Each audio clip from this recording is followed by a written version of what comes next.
Going into the details of acidosis now, um, there are two kinds of acidosis: respiratory acidosis and metabolic acidosis. Respiratory acidosis, for all practical purposes, means hypoventilation.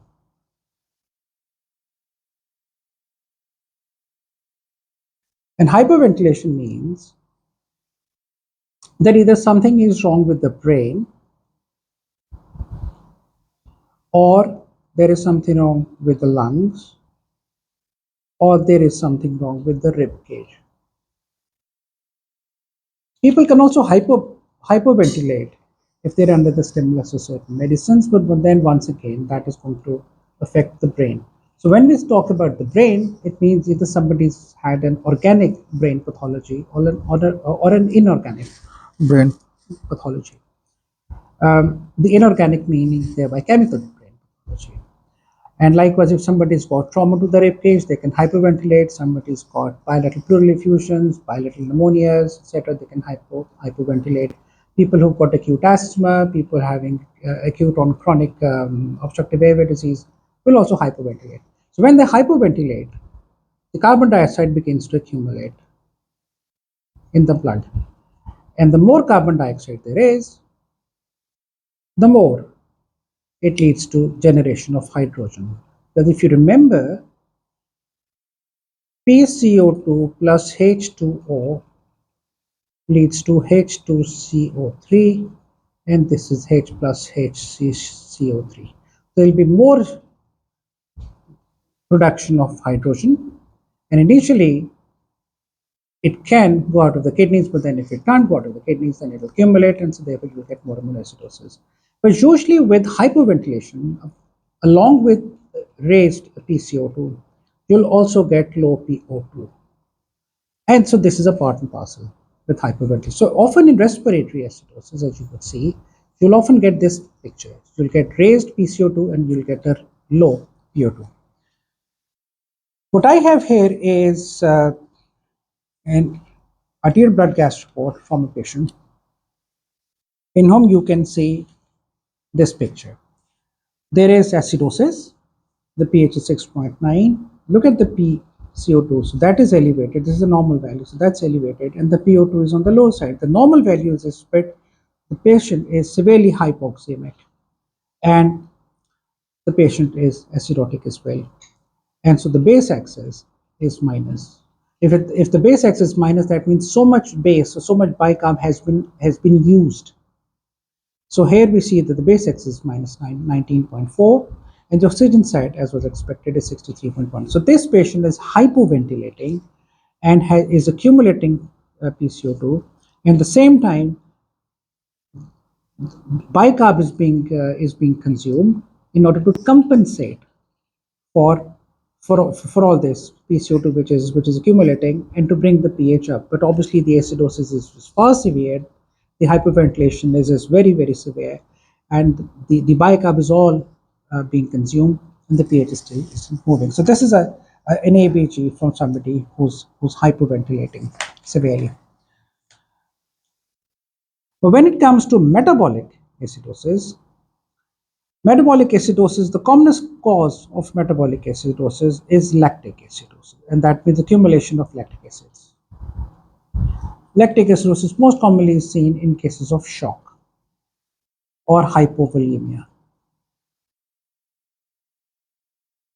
Shock and hypovolemia together, they cause anaerobic respiration, and so therefore they cause consumption of all the available oxygen, and ultimately the person tends to produce excessive amounts of lactic acid. Lactic acid is the byproduct of anaerobic respiration. So there is more and more accumulation of lactic acid. The more the lactic acid, the more bicarb is going to be consumed. So therefore, this is going to be consumed. Patient is going to blow out. PCO2 is going to hyperventilate. So ultimately, you will get low PCO2 if they're hyperventilating, and you'll also get a low bicarb because bicarb is being consumed. And with this, the bicarb and with the low PCO2, because they're hyperventilating, the aim is to bring the pH to within the normal range. 7.35 or 7.4. The second commonest cause of, of acidosis is uremic acidosis. And once again, the reason why it's uremic acidosis is because in uremia, advanced uremia, the person fails to excrete uh, hydrogen ions, so therefore the hydrogen tends to stay back and ultimately leads to more and more acidosis. The third one is ketoacidosis. Ketoacidosis can be because of diabetes, which is the commonest one, can be because of starvation. So therefore, it can be because of starvation or diabetes. And then you've got accumulation of three kinds of acids in this. One of them is beta hydroxy butyric acid. Then you've got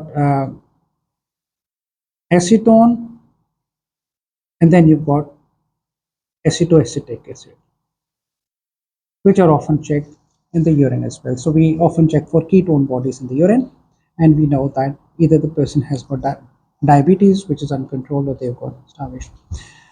In metabolic acidosis of this kind, once again, you'll get low bicarb in the blood. You may also get low PCO2 if it is compensating, but this PCO2 can be normal as well. And then once again, initially the pH is going to be low, but then the pH is compensated to somewhere between 7.35 or slightly higher than that. So this is all about acidosis. There are either respiratory acidosis or there is metabolic acidosis. Likewise, we've got alkalosis. And once again, alkalosis is respiratory. That means somebody is blowing out carbon dioxide. And respiratory alkalosis is something seen when you got tachypnea. Hyperventilation is something different, but then when you got tachypnea, somebody is in a panic mode. So they panic, and so they've got acute anxiety. And so they blow out all the carbon dioxide. So when they blow out all the carbon dioxide, ultimately it can lead to metabolic alkalosis with a pH of greater than 7.45. And this will obviously be compensated by the kidney, which is going to retain hydrogen ions, and so therefore accumulate for that.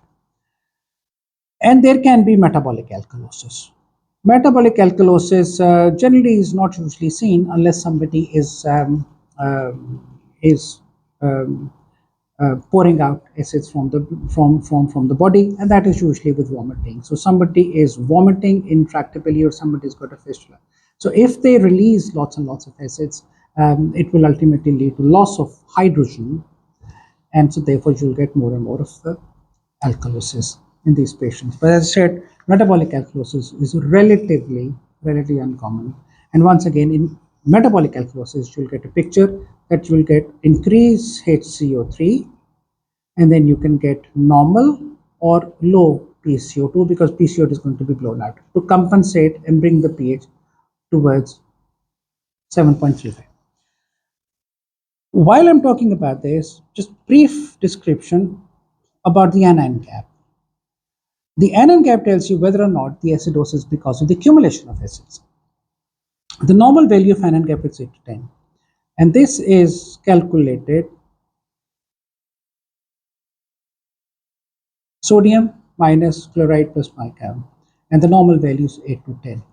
If the anion gap is raised, for instance, if the anion gap is, for instance, 16, that means that this is filled up by acids, and that means it's one of these three.